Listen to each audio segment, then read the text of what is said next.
हैं तो ठंड लगेगी ना, लेकिन आपको बाहर से ठंड लग रही है, भीतर से जल रहे हम सभी। भीतर ठंड नहीं है बिल्कुल, भीतर तो बिल्कुल गर्मी है।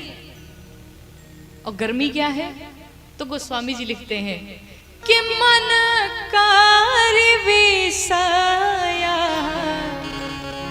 अनलवाना जरई। करी मीन्स हाथी। कहा ये मन रूपी जो हाथी है दिन रात विषय रूपी अग्नि में जल रहा है। जैसे कोई भयानक जंगल हो और उस भयानक जंगल में भीषण आग लग जाए, जंगल का हाथी फिर परेशान हो जाता है, मैं कहाँ जाऊं, कहाँ मुझे शांति मिले, कैसे इस आग से बचूं। फिर वो दौड़ता भागता कहाँ पहुंचता है? सरोवर में। और सरोवर में जाने के पश्चात उसे शांति मिल जाती है। वो जानता है कि अब इस सरोवर में बैठने के पश्चात चाहे जितनी भीषण आग लग जाए, आग हमारा बाल बांका नहीं कर सकती।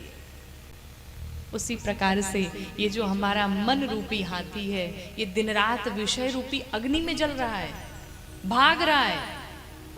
विषय क्या है? आंखों का विषय है अच्छी अच्छी चीजें देखना। ये आंखें चाहती हैं हम अच्छी अच्छी चीजों का दर्शन करें। जिह्वा चाहती है ठंडी का दिन है बारिश हो जाए, तो मन में इच्छा होती है गरम गरम अगर पकौड़े बन जाए तो बड़ा आनंद हो जाए। ये क्या है?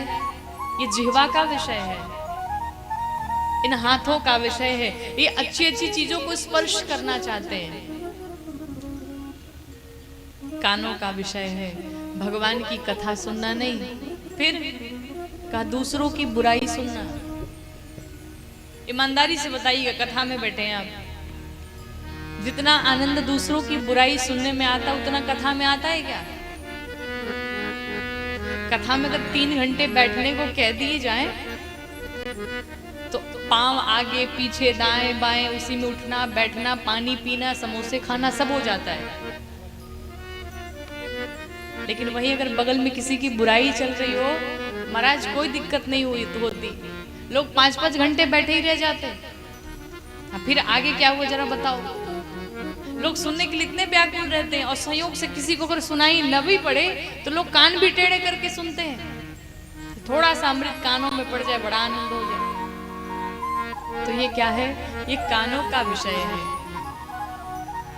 और हमारा मन रूपी हाथी दिन रात इस विषय रूपी अग्नि में जल रहा है, शांति कहाँ मिलेगी? तो गोस्वामी जी ने इसका भी उत्तर दिया कि होई सुखी जो एही सार पर। उसे शांति कहाँ मिलेगी? कहा जो कथा रूपी सरोवर में आकर के बैठ जाएगा उसे ही शांति मिलेगी। और एक बात बताऊं, यहाँ जितने लोग कथा में आकर के बैठे हैं ना, ये अपने आप नहीं बैठे हैं। आप सबको भगवान ने बिठाया है तो बैठे हैं,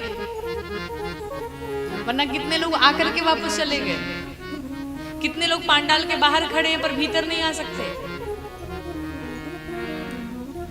प्रांगण तक आ जाना ये बहुत बड़ी बात नहीं है, प्रांगण में आकर के बैठ जाना कथा में और कथा सुन लेना ये बहुत बड़ी बात है।